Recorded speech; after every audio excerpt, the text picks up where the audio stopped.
किसी औरत की किताब के भीतर जाकर वुमेन की मुख्य गृहिणी बनने के बाद पहला काम यही है कि वह अपने सगे बेटे को पकड़कर खूब पीटती है। आखिर किस मुंह से तो मेरी मौजूदगी में किसी पर हाथ उठाने की हिम्मत करते हो? क्योंकि उसे साफ पता है कि किताब में मूल शरीर का बेटा न अक्लमंद है न समझदार, इतना मूर्ख की पूरी तरह एक चालाक साजिशी औरत के पक्ष में लग जाता है और इतना अंधा कि बहू की सच्ची लगन और त्याग उसे बिल्कुल नहीं दिखते। अभी पुश्तैनी मंदिर में आग लगी थी। बहू ने जान पर खेलकर उस औरत को आग के बीच से निकालकर बचाया, लेकिन नतीजा ये हुआ कि बेटे ने उल्टा उसी पर आग लगाने का इल्जाम मढ़ दिया, बल्कि बहू पर बेरहमी से हाथ भी उठा दिया।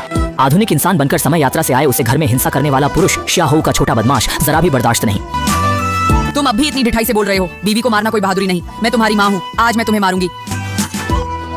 बहू के बहुत गिड़गिड़ाने पर ही वह रुकी। बेटा यकीन नहीं कर पा रहा था कि माँ इतनी सख्त कैसे हो सकती है। औरत बोली, बच्चे को न सिखाना माँ की गलती है, मारूंगी तो मारूंगी, कोई एतराज? तभी वह चालाक औरत घबरा कर दौड़ती आई और हाथ हल्का रखने की गुहार करने लगी। औरत के मन में साफ था कि आग असल में उसी ने लगाई थी। वह बहू को जलाकर मारने की योजना बना रही थी ताकि मौका मिलते ही ताइजी बनकर पद हथिया सके, लेकिन उसे नहीं पता था कि उसका अचानक पुश्तैनी मंदिर जाना उसकी साजिश तोड़ देगा। ये माँ, आप युतांग भैया को मत मारिए, मारना ही है तो मुझे मार लीजिए, ठीक है?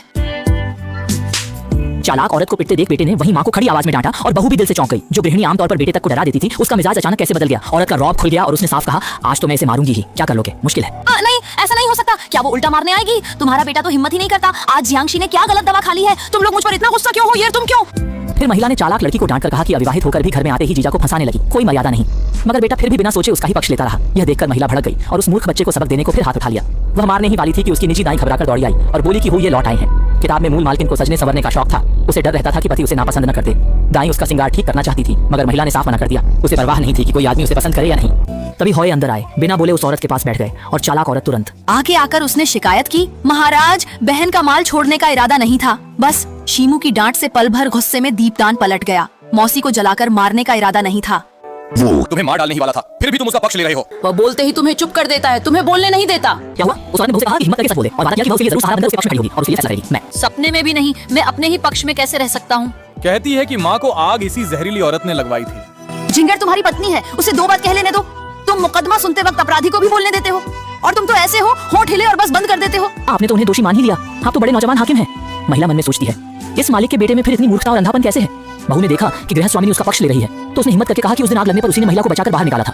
लेकिन तभी उस चालाक औरत की दासी झूठ बोलती है कि गृह स्वामिनी को बचाने वही चालाक औरत गई थी। महिला को उसकी बकवास पर जरा भी भरोसा नहीं। तुरंत उसने उस चालाक औरत को फिर कड़ी फटकार लगाई। तभी बेटे ने गवाह वांग मोमो को बुलाया, जिसने कहा कि उसने अपनी आंखों से देखा था कि वही चालाक औरत गृह स्वामिनी को पीठ पर उठाकर बाहर लाई थी। अगर तुम अब भी सच नहीं बोलोगे तो शीजी ये का दिल इस लोमड़ी सी औरत के बहकावे में आ जाएगा। और अगर ये तुम्हारी बातों से हुआ, अगर आपने किसी को झूठा फंसाया है तो क्या आप इस अपराध की जिम्मेदारी ले पाएंगे? अगर रुरु हिम्मत न करती तो रुरु के पहुंचने तक बेगम को बचा लिया गया था। ये बूढ़ी दासी भी नहीं जानती। बोला, मालकिन को किसने बचाया? औरत के पूछते ही वांग मामा ने तुरंत बात टाल दी। औरत ने फिर सख्ती से पूछा कि आखिर उसे बचाकर कौन निकाल लाया? औरत के रौब से वांग मामा इतनी घबरा गई कि उसे कुछ सूझा नहीं और फौरन बात बदलकर कह दिया कि बहू ने।